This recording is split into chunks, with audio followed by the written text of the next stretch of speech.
As has been clear from his first day as president, even as a candidate, President Trump is a president. He wants to be a president of peace. His goal in this entire process has been to bring about an end to this war. It's a terrible war, a costly war, a bloody war, and his number one interest is ending this war once and for all.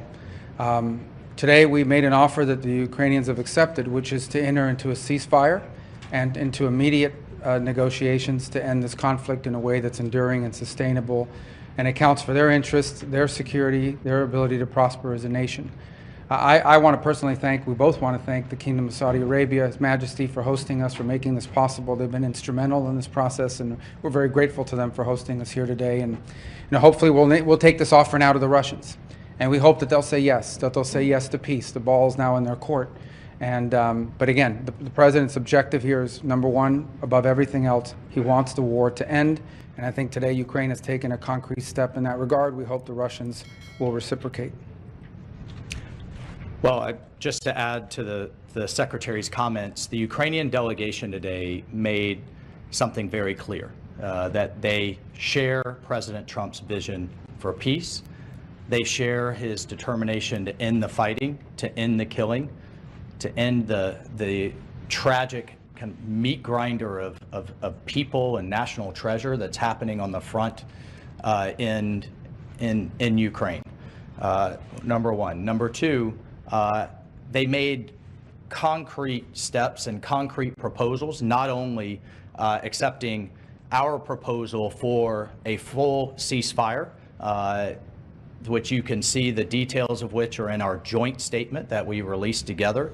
But we also got into substantive details on how this war is going to permanently end, what type of guarantees they're going to have for their long-term security and prosperity, but also really looking at what it's going to take to finally end this, the horrific fighting. The other piece that I just want to make very clear is President Trump started this diplomatic effort in the Oval Office, talking to both leaders, both President Putin and President Zelensky back to back.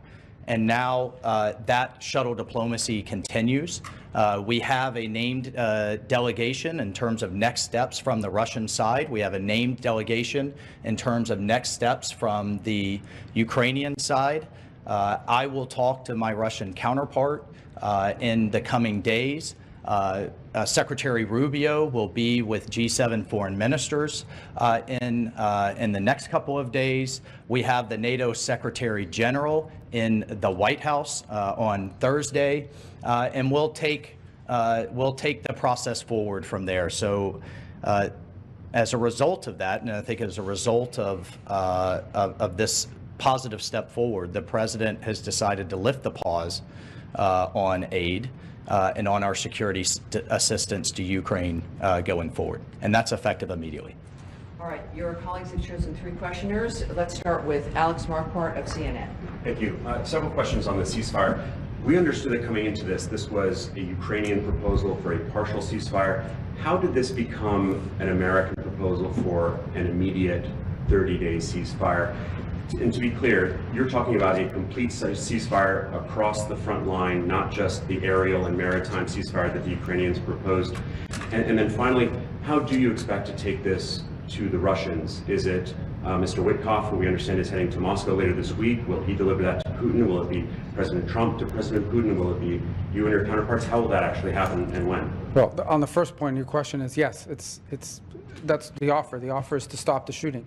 The goal here is the only way out to end this war is to negotiate out of it. There's no military solution to this war. The solution to this war and the way to end it and to achieve the president's objective of peace is to negotiate. But before you can negotiate, you have to stop shooting at each other. And that's what the president has wanted to see. And that's the commitment we got today from the Ukrainian side, their willingness to do that.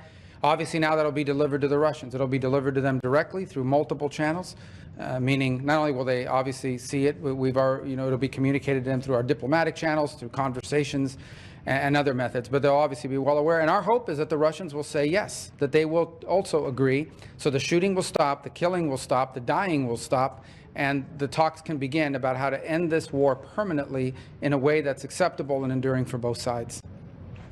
Look, there's been all kinds of discussions in terms of different types of ceasefires.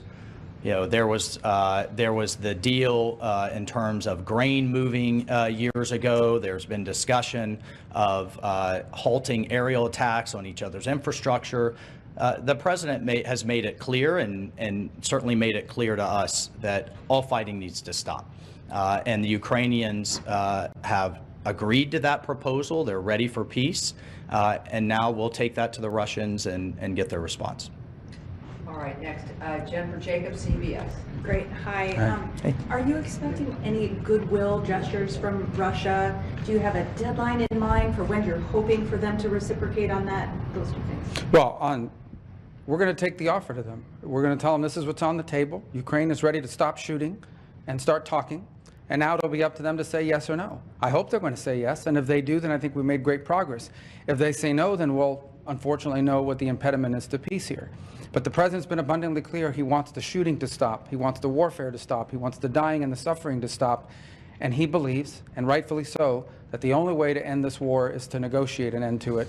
And we think that it's always easier to negotiate an end to the war when people aren't shooting at each other. That's how the president believes. That's what we hope to achieve. The Ukrainians today have expressed their willingness and readiness to do so immediately.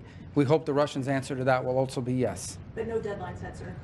Well, the deadline is we hope to do this as soon as possible. Every day that goes by that this war continues, people die, people are bombed, people are hurt on both sides of this conflict. The president wanted this war to end yesterday and the day before. The president's been clear he wants peace. And so we wanted to see it as soon as possible. So our hope is that the Russians will answer yes as quickly as possible so we can get to the second phase of this, which is real negotiations, not never-ending dialogue, talk forever, but real negotiations to end this conflict in a way that's acceptable to both sides, sustainable, and that ensures the stability and security of Ukraine for the long term. And on the goodwill gesture, is there anything like the return of the stolen children or anything that you're expecting in return? Look, we've discussed a number of things, prisoner exchanges, folks that were detained and what have you, but the fighting has to stop. I mean, that's what we agreed today. And just think about it.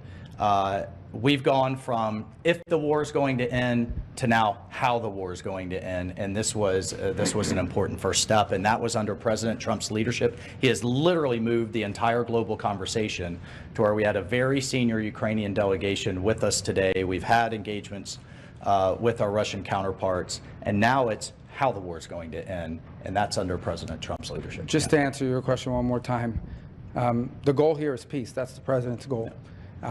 The best goodwill gesture the Russians can provide is to say yes to the offer that the Ukrainians have made to stop the shooting, to stop the fighting, and get to the table. If they do that, that's the best goodwill sign we could see. Obviously, as part of that negotiation, as we're talking about how to end this conflict, there will be a lot of issues to unravel. Among them, not the least of which is the humanitarian concerns, the children, the prisoners of war, all the things that sadly come with these conflicts. But the number one goodwill gesture we could see from the Russians is to see the Ukrainian offer and reciprocate it with a yes. All right. And next, for Reuters, Daphne Saladakis. Thank you so much. Could you clarify what security assistance will be resumed? Does this include the PDAs? And why wasn't the minerals deal signed today? What are the outstanding issues there? And if I may, is the relationship with Ukrainian President Zelensky back on track? Do you back him? Well, let me answer the second or the third. You had two, and then I'll let the security advisor talk about the defense and security assistance. On the second question, well, let me answer first on the minerals deal. As part of our communication today, that is something that was negotiated through our Treasury and his counterpart on the Ukrainian side. And so the president, and you see that expressed, both presidents will instruct the appropriate members of our governments to bring to finality the signature of the deal and the signature of this agreement. So that was communicated today, and that's going to happen. That was not the subject of our talks today. I thought I expressed that on our way in. We were here in pursuit of peace. That doesn't mean the minerals deal is not very important. It most certainly is, and we expressed that today in the statements we put out jointly, that the president, our respective presidents, have instructed the appropriate members of their governments to bring this to finality and to conclusion. The second part of your question was? Does the security assistance include? No, there was one after that. And the Zelensky relationship There we go. back on track? Yeah. What's back on track here, hopefully, is peace. That's what matters the most. I know everyone's looking for who likes this is serious stuff. Okay, this is not Mean Girls. This is not some episode of some television show. This is very serious. People will die in this war. They died yesterday, and sadly, unless there's a ceasefire tonight, they'll die tomorrow. The president wants that to stop. That's what he's interested in here. That's why we came here. That's why we're grateful for the Kingdom of Saudi Arabia hosting us here. And what we leave here with today is a commitment that the Ukrainians are ready to stop fighting. They're ready to stop the shooting so that they can get to the table and bring about peace for their country and for the world on the security. Well, I mean, I just can't echo enough. President Trump's president of peace. That's what he's demanding, and he's willing to take tough measures on all sides to drive that home. And in terms of the security assistance, it's the current Presidential Drawdown Authority. I'll refer to the Defense Department on the eaches of what munition was where in the process, but it's the current PDA that will proceed to the Ukrainians.